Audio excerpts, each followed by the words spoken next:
Hola, ¿qué tal amigos? ¿Cómo están? Muy buenas noches. Yo soy Esdras Chabot y esto es Dinero y Poder. Este lunes se realizará por primera vez un paro nacional de mujeres en nuestro país.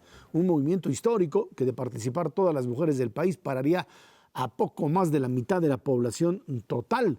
Un día histórico para las mujeres mexicanas, quienes levantan la voz para exigir respeto, igualdad y poder salir con la seguridad de que nada les sucederá ni nadie les hará daño. Nos acompaña aquí en el estudio de Dinero y Poder Claudia Guzmán, presidenta de la Comisión de Desarrollo Democrático de Coparmex Ciudad de México. Claudia, buenas noches, gracias por estar aquí con nosotros. Antes de ver a Macario Esquetino, buenas noches. Buenas noches. Claudia, movimiento surgido, por supuesto, de la espontaneidad de un grupo de mujeres en Veracruz y que ahora termina por ser un grito de protesta frente a un tema de género.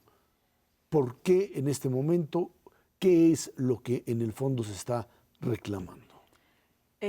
Muy buenas noches, muchísimas gracias por la invitación y creo que es importante señalar que no es tan espontáneo.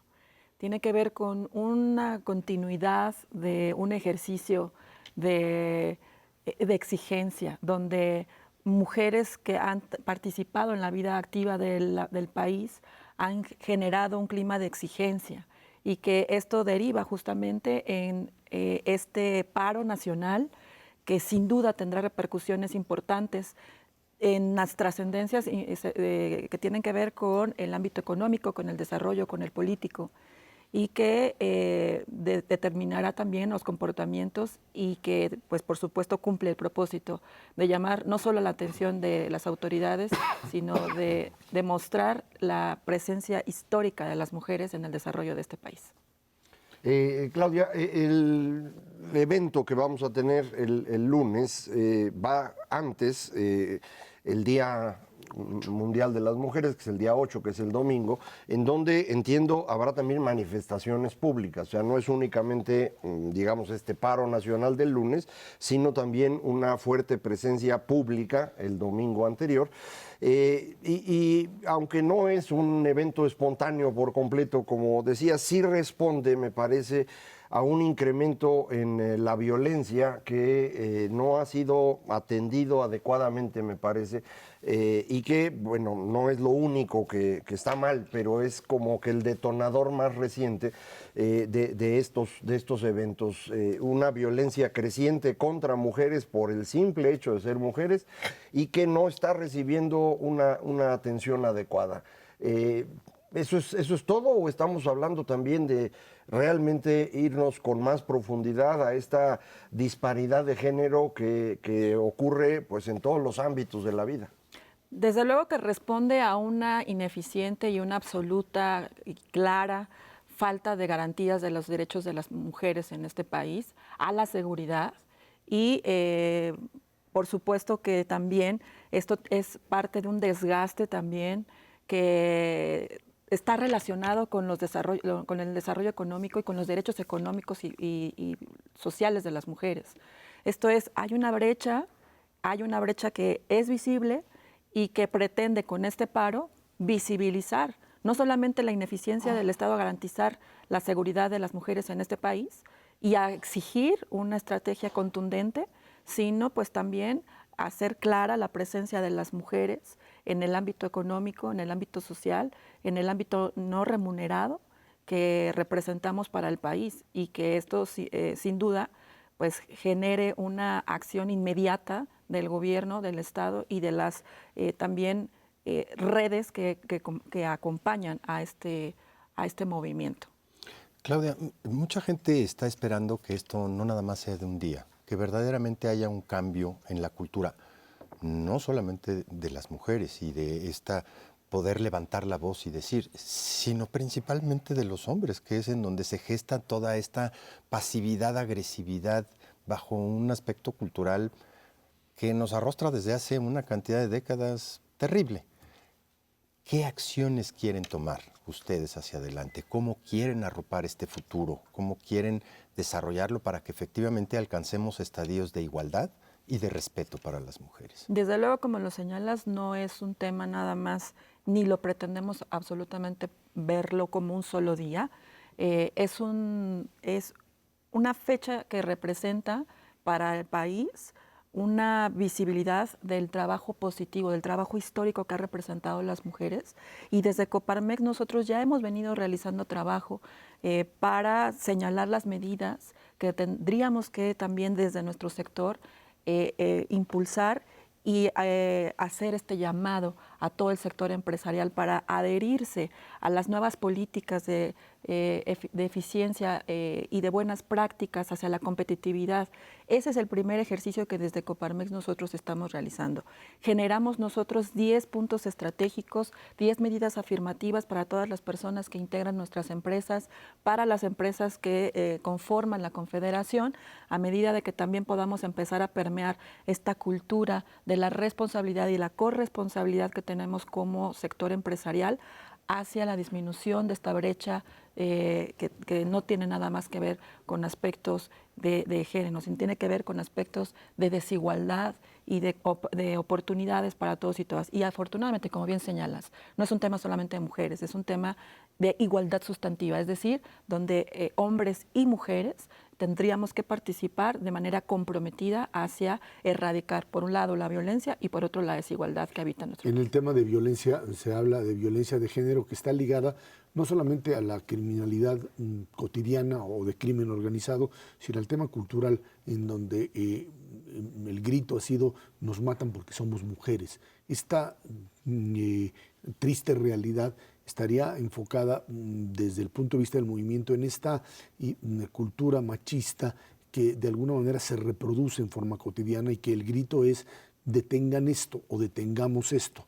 Sin embargo, esto va más allá de una agenda de seguridad, tiene que ver específicamente con la problemática de la mujer y creo que esto es parte de lo que se está demandando. ¿Correcto? Desde luego, y déjame señalar un aspecto todavía aún más en el sentido de la transformación cultural que exige esta situación.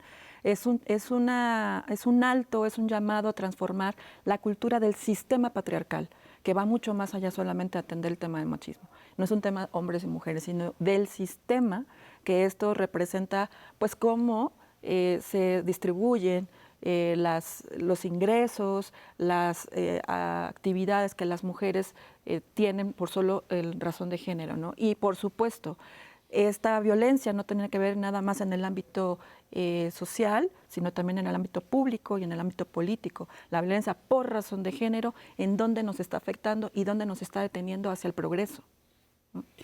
En el mismo tenor estaríamos pensando que después de la movilización domingo, lunes, esto tendría que confluir en algo que, digamos, le diese al propio movimiento algún tipo de elemento en común. Son asociaciones de distinto carácter, de planteamientos, ideologías de distinta base, que en algún momento se vio como protesta ante autoridades y que ahora rebasa esto para convertirse en un movimiento social. ¿En qué lo aterrizan concretamente o en qué estarían pensando como movimiento que tendría que generar un proyecto a futuro? Desde Coparmex hemos señalado esta importancia de trabajar en esta agenda de estas medidas afirmativas. Estas medidas afirmativas no solamente atienden al tema del propio movimiento, que es esta exigencia pública, la estrategia hacia la seguridad del país, sino estas medidas afirmativas que nosotros estamos implementando pretenden pasar justo de medidas afirmativas, que son medidas temporales, a una agenda de política pública que resuelva de forma y de fondo esta situación desde nuestro ámbito de incumbencia, y también hacer una exigencia, un llamado exigente a que todos los empresarios y empresarias de este país se también conjunten los esfuerzos para generar un resultado que realmente resuelva esta situación y que controle y derive en erradicar por completo la violencia que vivimos las mujeres.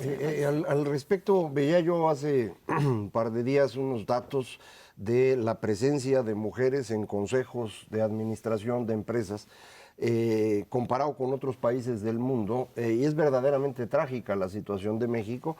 En ninguna parte del mundo hay un equilibrio completo. En los países que más han avanzado en esto, estamos hablando del 28-30% de mujeres en los consejos de administración. En América Latina, los países más exitosos andan en el 12%, si no me equivoco, es Brasil, 7%, Argentina, Chile. México está en el 2%. Así es. solamente comparable con Arabia Saudita y Japón, que probablemente sean los países más machistas del planeta.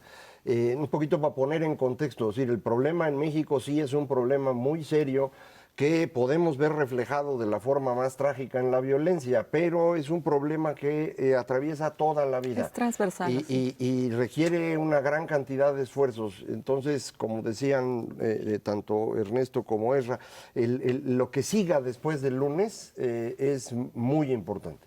Sí, lo que sigue es que estas medidas afirmativas, por supuesto, se conviertan en medidas de política pública que generen una agenda de continuidad, y creo que también habría que señalar cuáles serían los ejes más urgentes. Desde nuestras recomendaciones, por supuesto que es la agenda de seguridad, la agenda de salud pública, es una agenda también muy dolorosa para el país, donde las mujeres también están sufriendo de estas violencias por razón de género en tema de salud, ¿no?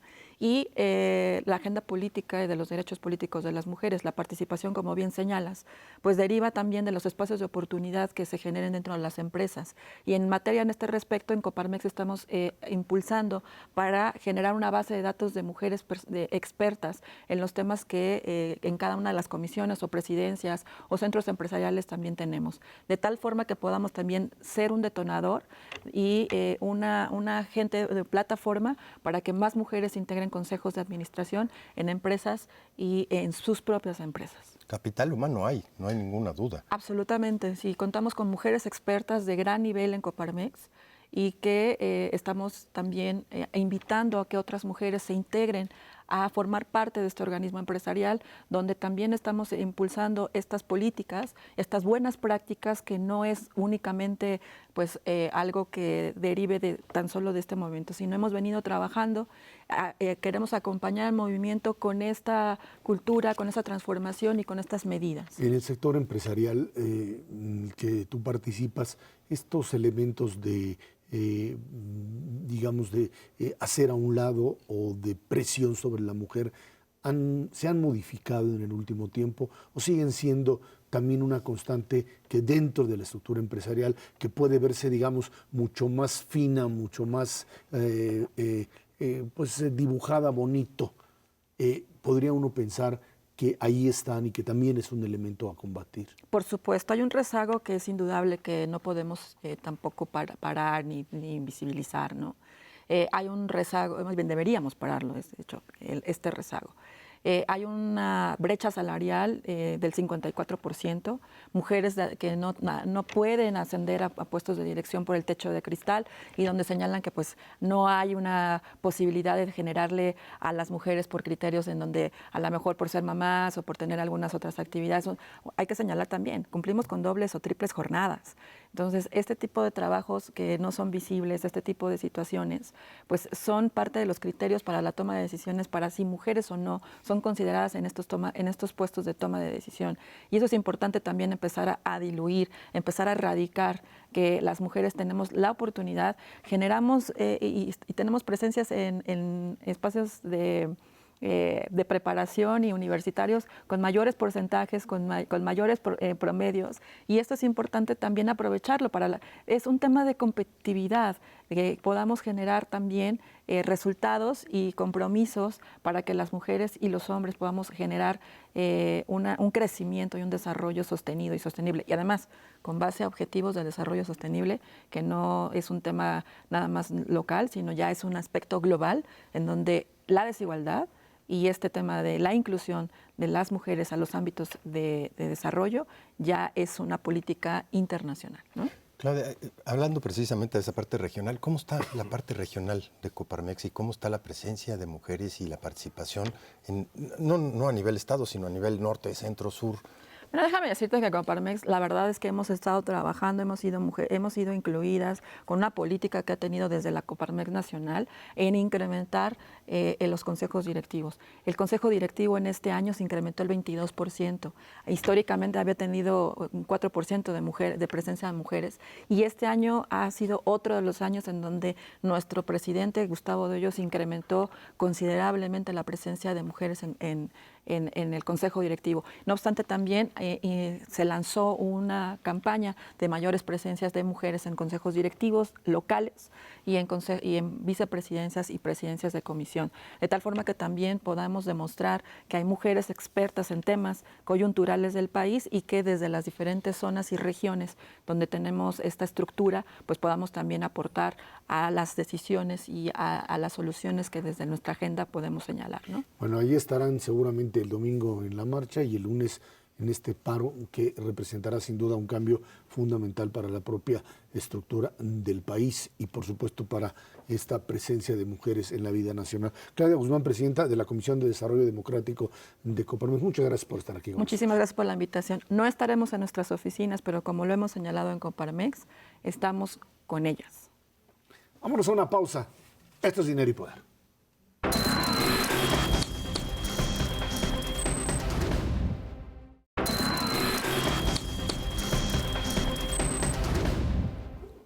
Los analistas consultados por Banco de México recortaron por segunda ocasión en el año su pronóstico de crecimiento del PIB para este 2020 de 1 a 0.9%. Los especialistas del sector privado advierten que entre los factores que afectarán el crecimiento están la gobernanza, dicen, y las condiciones económicas internas. Por otro lado, INEGI informa que al primer mes de 2020 el indicador adelantado registra un incremento de 0.14% para ubicarse en, 0.14 puntos para ubicarse en 100.56 puntos.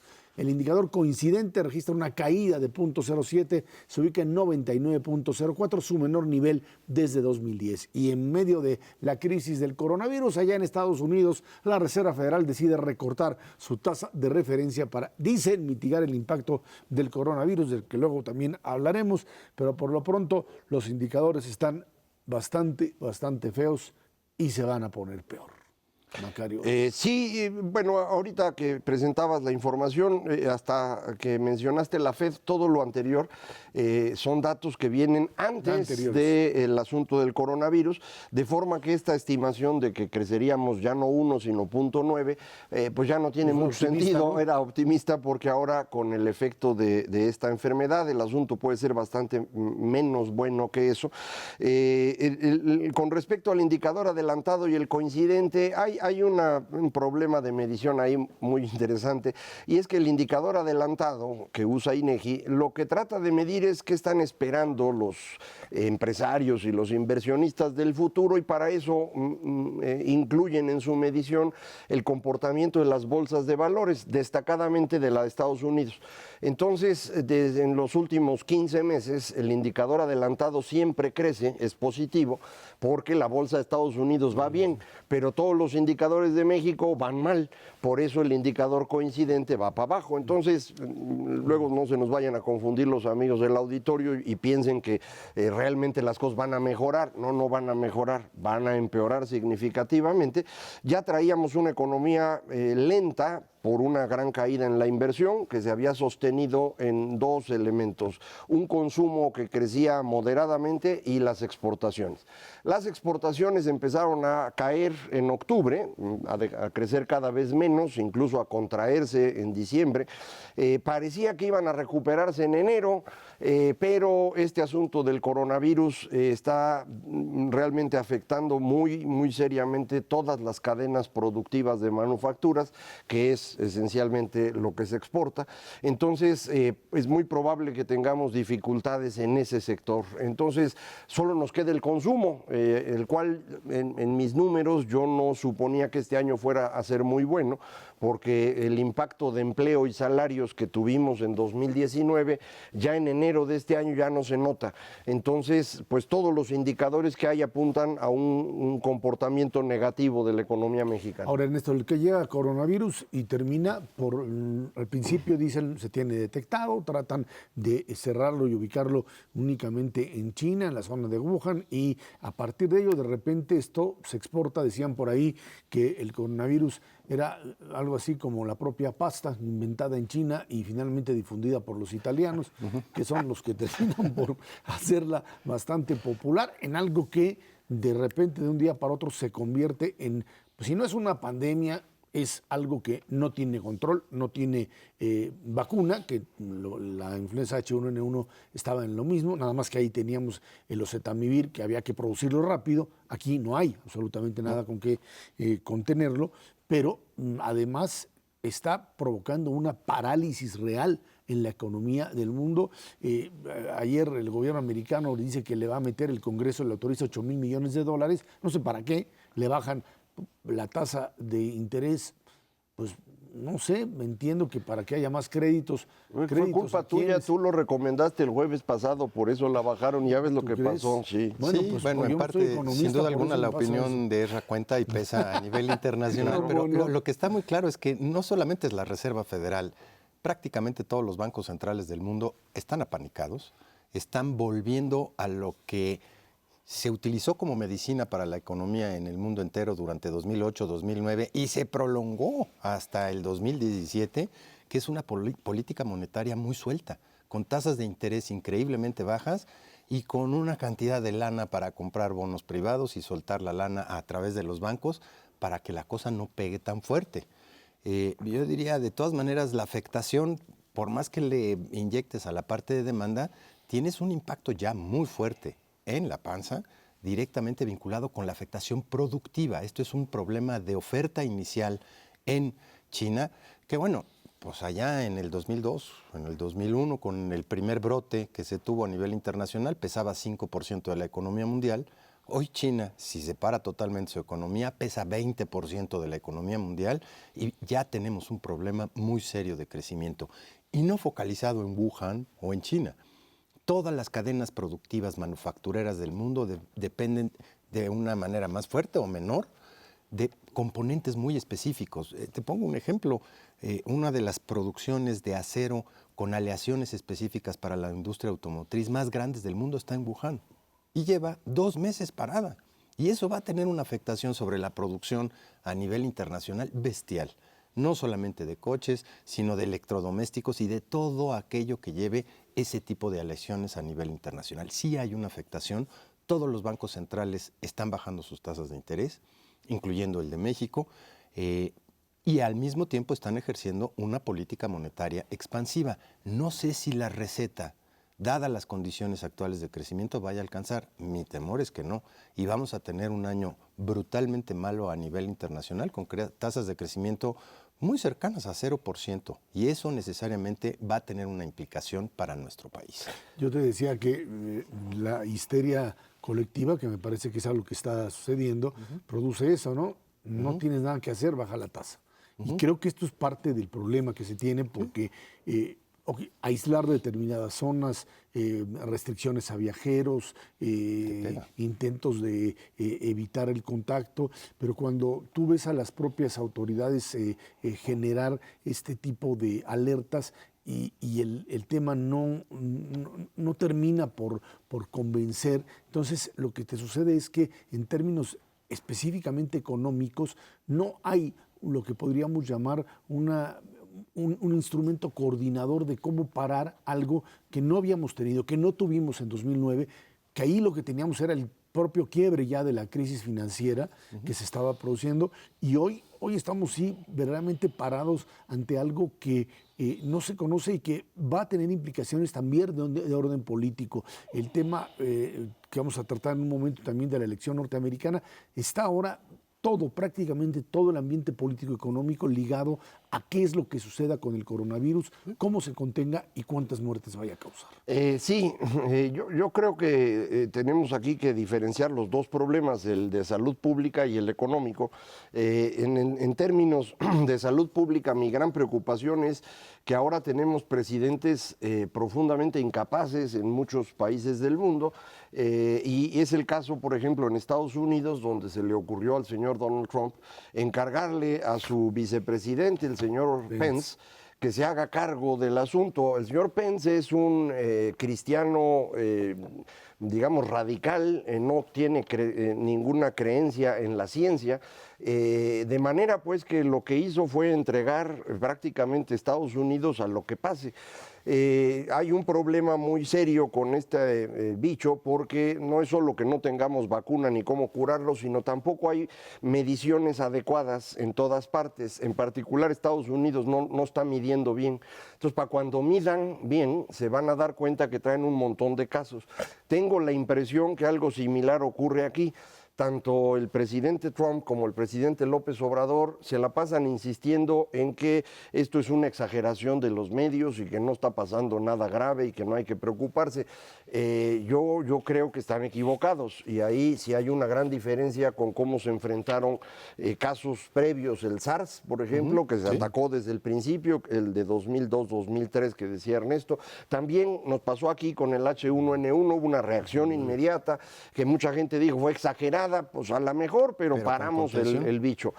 Acá en este momento no, y lo que están haciendo las Reserva Federal y los otros bancos centrales, yo creo que no sirve, no solo no sirve, sino que puede causar mayor daño. Es un poquito parecido a lo del gel antibacterial. Todo el mundo se fue a comprar gel antibacterial para defenderse de un virus. Sí, pero es antibacterial, es para bacterias, no es para virus, no sirve para nada. Entonces la gente fue a comprar y lo que está causando pues es una histeria innecesaria, la escasez de algo que sí sería útil para otras cosas. Lo mismo pasa con las máscaras, que no deberían comprarlas, eso debe usarlo el enfermo y el médico, y no toda la bola de changos que andan caminando en el aeropuerto. Entonces, cuando los seres humanos se enfrentan a problemas nuevos, puesto que no piensan mucho, actúan de una manera emocional y generan problemas más grandes. Y eso mismo pasa incluso con los bancos centrales. No crean que gente así muy sabia. Ahora, en cualquier caso, lo que sí está haciendo falta, y muy rápidamente, es un programa de contención. Si no hay cura y no hay vacuna, puedes encontrar algún tipo de medicamento que empiece a paliar un poco los síntomas, especialmente la fiebre y la inflamación pulmonar, que ya alguna de ese tipo de medicina ya está en China y ya está en muchas partes del mundo, pero no va a haber vacuna hasta dentro de 1 año y medio, cuando menos. Entonces hay que entrarle de lleno a la parte de contención, y eso es lo que se extraña un poco. Pues vienen mexicanos que estuvieron en Italia y lo único que les decimos es adelante, ¿por qué no les hacemos una fiesta de bienvenida de una vez para echarle? Cosa que ha sucedido. Sí, hicieron fiesta. Y entonces, pues hay un problema bastante serio en cómo nos debemos de comportar frente a eso como sociedad y desde luego también como autoridad para decir, estas son las medidas precautorias para contener y cómo le vamos a hacer.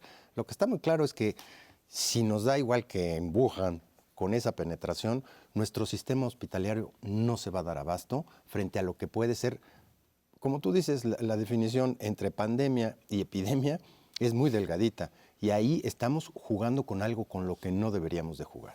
Vámonos a una pausa y de regreso platicamos con usted. En Estados Unidos, ahí está pues el proceso electoral para elegir fundamentalmente al candidato demócrata. Ahora sí, las cartas están perfectamente claras. Esto es Dinero y Poder.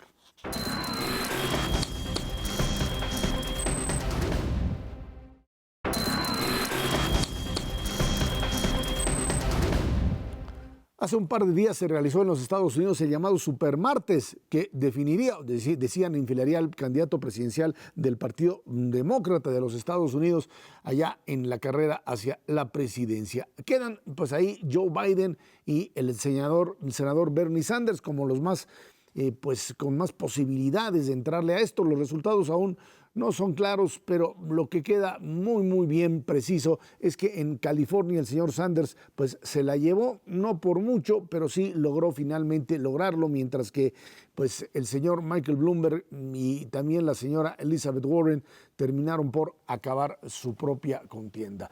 La señora Warren, creo que en lugar de hacer campaña se convirtió en un cartucho, el cartucho que terminó disparándole al señor Bloomberg, y sí, lo bajó, por no decir más feo, lo bajó, pero se quemó el cartucho y entonces los dos terminaron saliendo. Una verdadera catástrofe tanto para Bloomberg como para Elizabeth Warren. Los dos se bajan. El día de hoy en la mañana Elizabeth Warren dice que ahí termina. Bloomberg, que le han puesto como trapo con todo su asunto de además estar comprando la elección, se gastó como $600 millones en la misma, pues termina diciendo que apoya a Joe Biden, al candidato moderado. Lo mismo hacen unos días antes Pete Buttigieg y también, por supuesto, otras figuras importantes que le dieron peso. Amy Klobuchar, la también senadora por Minnesota, Beto O'Rourke, que le dio peso importante en Texas y hizo que finalmente triunfara un Joe Biden que no dábamos un clavo por él. Hace 2 semanas, Hace ¿no? 2 semanas, y de repente, bueno, pues triunfa fuerte en Carolina del Sur y lo empiezan a ver con posibilidades y en un supermartes termina por arrasar en algo que pues todavía vamos a ver qué hace Elizabeth Warren diciendo si es que negocia con alguna parte, pero me parece a mí que hoy, a pesar de que los radicales del propio Sanders están muy pues, molestos porque dicen que Biden no es la persona adecuada para derrotar a Trump, yo creo que pues, el propio Sanders tendrá necesariamente que seguir compitiendo, por supuesto, un buen rato, pero finalmente pactar, porque a diferencia del 2016, cuando Se pues, fueron enfrentaban hasta a el final. Trump, creían que cualquiera lo vencía. Y Ya por vieron ello, que no. y por ello hicieron lo que hicieron. Ahora saben bien que tienen que ganar y esperemos que Sanders, a pesar de ese discurso populista de izquierda, en donde los números brincan y bailan de manera sensacional para cubrir necesidades que uno quisiera que sí fuesen así, pero que la realidad no lo permite, bueno, pues que ese discurso finalmente lleve a otra parte del electorado a pues apoyar a Biden y acabar con la pesadilla del señor Trump.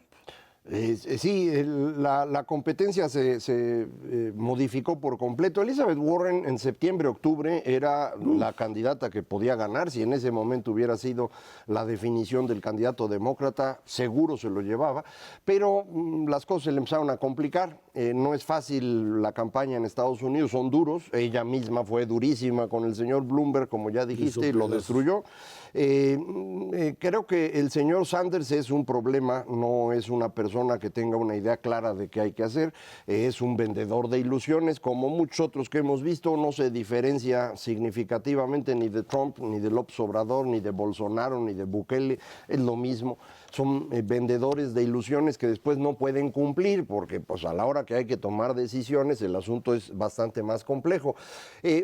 Hace algún tiempo, no mucho, se pensaba que el señor Trump tenía garantizada la reelección, en particular porque el proceso de impeachment no logró dañarlo significativamente.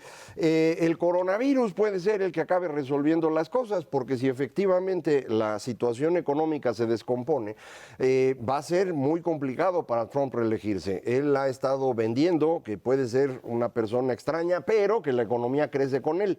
Y lo hizo con esta reducción de impuestos, que fue una muy mala idea en términos de largo plazo, pero sirve para aguantar un ratito.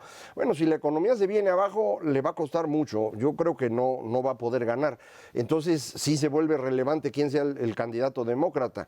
Joe Biden puede ser un buen presidente y el señor Bernie Sanders puede ser alguien igualito a Trump, nada más que del otro lado del extremo. Entonces, no creo que sería buena idea. Biden es lo suficientemente hacia el centro como para atraer a diversos tipos de electorados. Incluyendo a republicanos. Incluyendo a republicanos, pero ojo, sí tienen que hacer algo y en ese sentido es ultra necesario esto que mencionas, un pacto, porque lo que no tiene Biden es un arrastre fundamental con la gente joven, que está cansada del sistema democrático en los Estados Unidos, que está cansada de Trump, pero que difícilmente va a salir a votar si es que gana Biden, si no es con el respaldo de Bernie Sanders y con la lana de Bloomberg. Porque si se gastó 600 millones y prometió que si él salía le iba a meter hasta 2,000 millones al candidato ganador, pues que los ponga sobre la mesa. Habrá que ver si es el caso. Se le complican las cosas. Biden sí es menos conflictivo que Hillary, pero también es menos listo para meter exactamente en cintura lo que hay que meter sobre la mesa en una elección que va a ser muy ruda, ¿eh? Va a ser muy ruda. Trump lo va a atacar con todo, trató de encontrarle por todos lados en Ucrania y debe tener trabajando a marchas forzadas a una cantidad de rusos impresionante. Sí, seguro. Yo creo que esto es clave, es decir, a Trump sí le preocupaba a Biden y le preocupaba tanto Porque que estaba estuvo haciendo apoyando. todo esto. Entonces, creo que es momento, alguien lo ponía en las redes sociales, alguien de los analistas estadounidenses, es momento de que los demócratas empiecen a jugar el mismo juego rudo y de una vez empiecen a mandar llamar al Congreso a la hija de Trump, a Ivanka, y a su marido, al señor Kushner, que los empiecen a meter en el mismo pleito, porque pues así va a jugar Trump.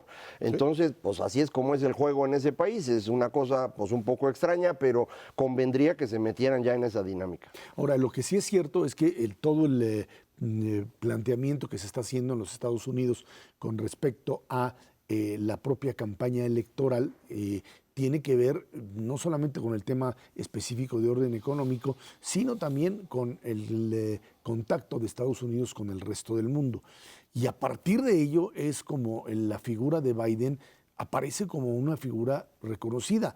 Incluso cuando se dice que por qué la Bolsa de Valores finalmente recuperó un día en medio de la crisis del coronavirus, también se dice es que el hecho de que Biden haya recuperado y sea una posibilidad real de competir, tiene en eso un enorme respaldo. Va a haber muchos capitales interesados, sin duda alguna, en que sea Biden el candidato y que pueda resultar ganador para además acabar con una guerra comercial que ha sido otro de los ingredientes para paralizar el comercio a nivel mundial. ¿Qué hace Donald Trump? Lo mismo que hacen muchos de los populistas, decir la culpa del coronavirus es del sistema de salud de Obama.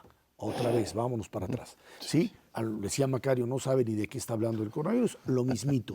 Vuelven a esa retórica, una retórica que le puede funcionar con su base social, pero que no le va a funcionar. Cuando uno ve la cantidad de gente que votó en las primarias de los demócratas en esta ocasión, este supermartes, han aumentado en un 40% es una barbaridad. frente a lo que votaron en las primarias hace 4 años, en esto que ha sido para ellos sí este catalizador Trump de la necesidad de participar en política para sacarlo del poder. Sí, es un avance brutal para los demócratas.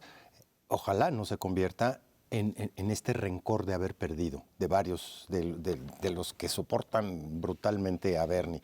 Yo te diría hasta irracionalmente a Bernie, pero en cualquier contexto, pues esta unidad es fundamental. Y esto que estás mencionando es respecto del apoyo de las grandes empresas nacionales e internacionales, tiene mucho que ver también con estas empresas de tecnología que son las que más dinero tienen en estos momentos y que claramente han guardado una posición más reservada durante la administración de Trump, pero que ahorita empiezan a mostrar sus cartas de a de veras para decir en dónde van a poner su dinero y qué es el tipo de país en materia de apertura y de definición de una política internacional que quieren, porque ahí es en donde está el verdadero soporte pues, de los que ganan campañas, no de los que pierden. Déjenme regresar a una cosa que mencionó Ernesto, que es muy importante, que son los jóvenes. En las encuestas de salida de estas primarias, los menores de 29 años votan mayoritariamente, pero muy mayoritariamente por Bernie Sanders. Por Bernie Sanders, sí. Y creo que esto es clave para entender el problema. Es más grande que la pura elección de este año.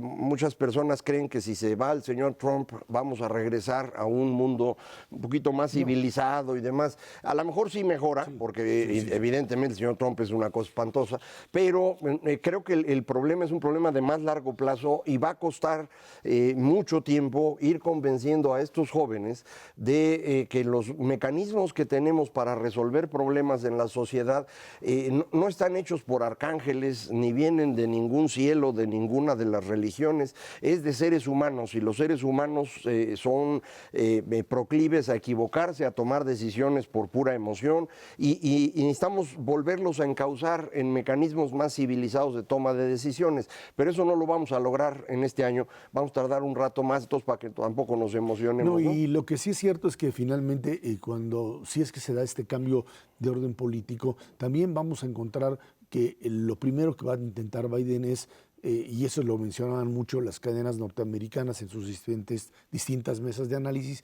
es recuperar liderazgo mundial, o sea, volver a entrar con la Unión Europea, con la OTAN como cabeza y no como cola. y no como aquellos que están peleándose. Del que Y se eso- ríen y permanentemente eso- en las reuniones. Y eso es un cambio fundamental. Ya más allá del tema específicamente comercial o de economía, es un elemento de liderazgo distinto y el replanteamiento de la posición de todo el bloque frente a una Rusia de Putin que finalmente pues, se ha convertido en este momento en alguien que le está poniendo la agenda a los Estados Unidos, y eso es sin duda un elemento bastante pues complicado para muchos de los Inaceptable, además, ¿no? no, En y muchas además circunstancias. contrario al propio interés norteamericano como tal. Y no estamos hablando de una alternativa democrática para nada. Y después de 8 años de haber sido vicepresidente, Biden sin duda tiene la Algo le capacidad para hacer eso. Vámonos a una pausa y de regreso platicamos con usted. Coronavirus en México. ¿Qué hacemos en el país? Esto es Dinero y Poder.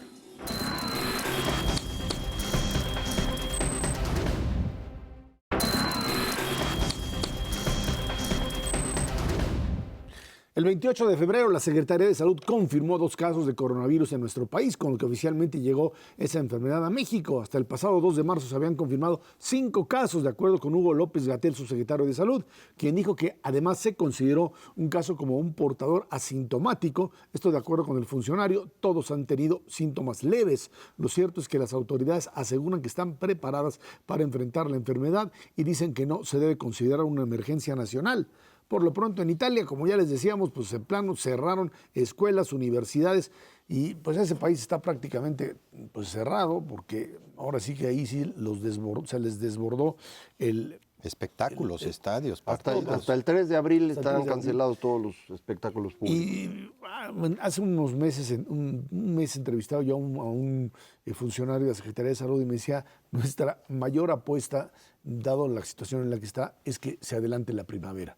O sea, que venga el calor Y se muere el bicho. y se muere el bicho. La verdad es que no es una afirmación así al vuelo, sino es realmente a lo que está apostando todo el hemisferio norte, por lo menos. ¿Sí? En ese sentido, porque como no se tienen mecanismos, ya lo platicábamos, de manejo de los efectos del coronavirus, se sabe bien que una vez pasada la temporada invernal, bueno, pues habría un descenso natural o por lo menos una estabilización. En del todas las fenómeno. gripes, de Ahora, hecho. como todas las gripes. Ahora, en el caso de México, decías tú ya en un momento, hay que establecer mecanismos de control, porque pues sí, en la salud pública, en el tipo de medicamentos que se da, en los controles, parecería ser que no hemos podido establecer lo que originalmente parecía pues un mecanismo bien establecido con los primeros casos que se dieron frente a lo que hoy sucede. Con viajeros fundamentalmente, no los provenientes de Estados Unidos, pero sí los provenientes de Europa, más aún cuando en el caso de los que llegan de otros países, dicen China, bueno, los revisas, pero el problema no es que vengan directo de China, sino que eventualmente hacen escalas para poder llegar y tus mecanismos de control, como se han visto en otros lugares, de revisar, ver si tienes fiebre o no, pues tendrían que establecerse de manera urgente para evitar que estos los desborden, ¿no? Sí, y no se hizo. Entonces ya ni para qué preocuparse. Ahorita más bien va a ser, empiecen a medir bien, porque yo tengo la impresión que no se está midiendo bien. No me quejo de que se haga mal aquí las cosas en México. En Estados Unidos mismo hay un problema muy serio de submedición porque no tienen los instrumentos adecuados. Podría estar ocurriendo algo similar aquí, en particular precisamente con estadounidenses que vienen a México y que al no haberse medido allá y pueden traer la enfermedad para acá y no los estás tú limitando en ninguna parte en los aeropuertos. Entonces, esto puede significar una circunstancia compleja. Japón hizo lo mismo que Italia hace algunas semanas, también cancelaron clases para poder frenar el flujo, ¿no? La transmisión. Sí, la contención es fundamental. Y el segundo aspecto fundamental es, como dice Macario, medición, y todo cuesta. Todo tiene un costo. China solamente ha podido medir de la población sintomática cerca del 15% con pruebas efectivas. El otro 85% les dicen, guárdate en tu casa y guarda cuarentena y tómate esto contra la fiebre y a ver si aguantas, porque no tienen capacidad hospitalaria. inclusive con estos hospitales gigantescos que construyeron una semana y que Porque fueron... si requieres respiradores y otro tipo de cosas que Exacto, son ese es el problema del fondo, todo cuesta. Y una vez que esté pues, ya implantado como en todas partes del mundo, como lo es en Italia, como es en otros países del mundo, en propio Israel, pues esta parte de con qué medicinas lo atacas, aunque sea nada más para la parte sintomática, pues tienen un costo también. Y si no tenemos ahorita la capacidad para atender en un proceso normalito las enfermedades normalitas, vamos a tener un problema si no empezamos a actuar desde ahorita. Es la contención, el equipamiento de los médicos que atienden este tipo de enfermedades es fundamental. No le puedes pedir a los médicos mexicanos que atiendan a gentes que tienen esta sintomatología con equipo que no es especializado, porque eso implicaría también que se te van a enfermar hasta tus propios médicos, como ha sucedido en otros países del mundo, como está sucediendo en Irán, como sucedió en Wuhan, que se quedaron sin médicos, sin enfermeros, por no atender a los primeros casos con el equipamiento correspondiente. Muy complicado invertir en contención, invertir en equipamiento y invertir desde ya, en estas medicinas que pueden paliar por lo menos los síntomas de inflamación y de fiebre. Y a mí me parece que el riesgo más serio es que esto nos toma en un momento muy complicado del sistema de salud en México. Podrán decir lo que quieran en las mañaneras, pero nunca habíamos sufrido un desabasto de medicamentos como el que se está viviendo hoy en todo el país, en una gran cantidad de enfermedades, producto de decisiones hechas con las patas, no hay otra manera de explicarlo. No han podido ni siquiera en este momento ya estar al día con las cotizaciones y las compras a futuro. No han podido licitar, según veía yo el otro día, cerca del 70% de los códigos. Esto es un problema mayor en general en el sistema de salud.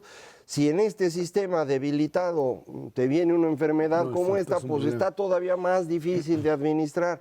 Entonces, a mí me parece que ya sería tiempo que dejaran de estar jugando con este cuento de que la corrupción por aquí, la corrupción por allá, y ya empezaran a trabajar en el gobierno, porque sí nos están colocando en una situación bien difícil, en donde ellos son los que deben decidir. No podemos resolver desde la población el problema de un sistema de salud que están tirando. En todo caso, ahí está el compromiso de la propia Secretaría de Hacienda de que ahí estarían los recursos.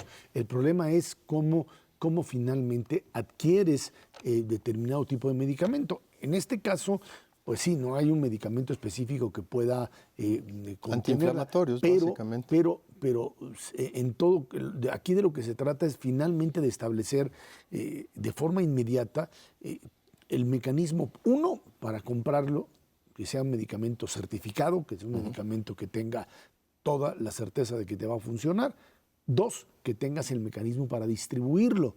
Ese es entre comillas, el juego que se tiene que jugar para finalmente hablar de la validez o la forma en la que el sistema de salud tiene que funcionar. Porque en medio es cierto que hay mecanismos de corrupción, pero tú no puedes hacer abstracción de decir, pues yo lo compro y luego veo cómo lo distribuyo, o compro en otro lado que no tenga certificación, porque entonces te aparece medicamento que que no sirve o que daña. No se están muriendo en Tabasco pacientes de los hospitales de Pemex por haber comprado una medicina que no...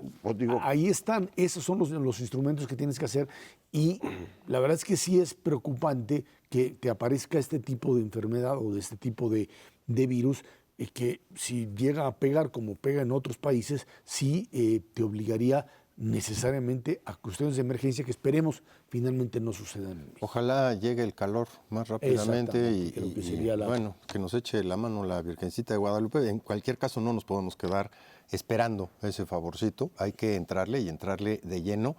Y un papel que va a jugar, yo te diría de manera fundamental, es la tecnología.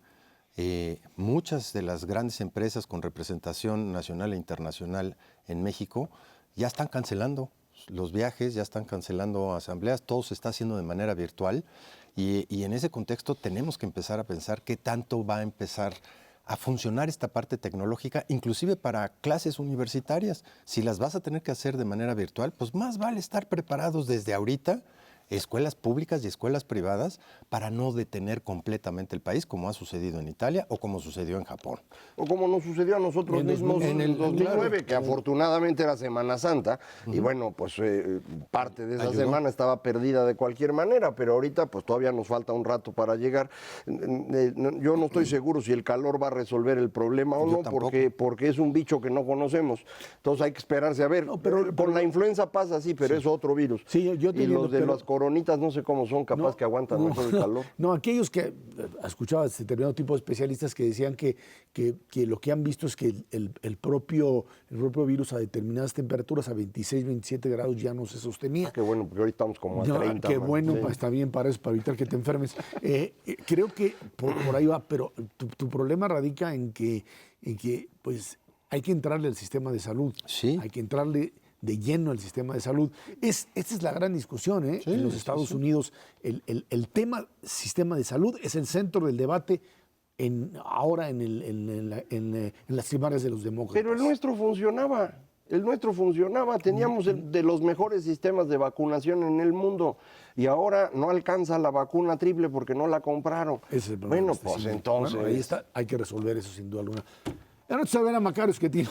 Muchas gracias. Gracias a usted que nos ve y nos escucha aquí todos los jueves a las 10 de la noche por el 11 Dinero y Poder. Por nuestra parte, muchísimas gracias y muy buenas noches.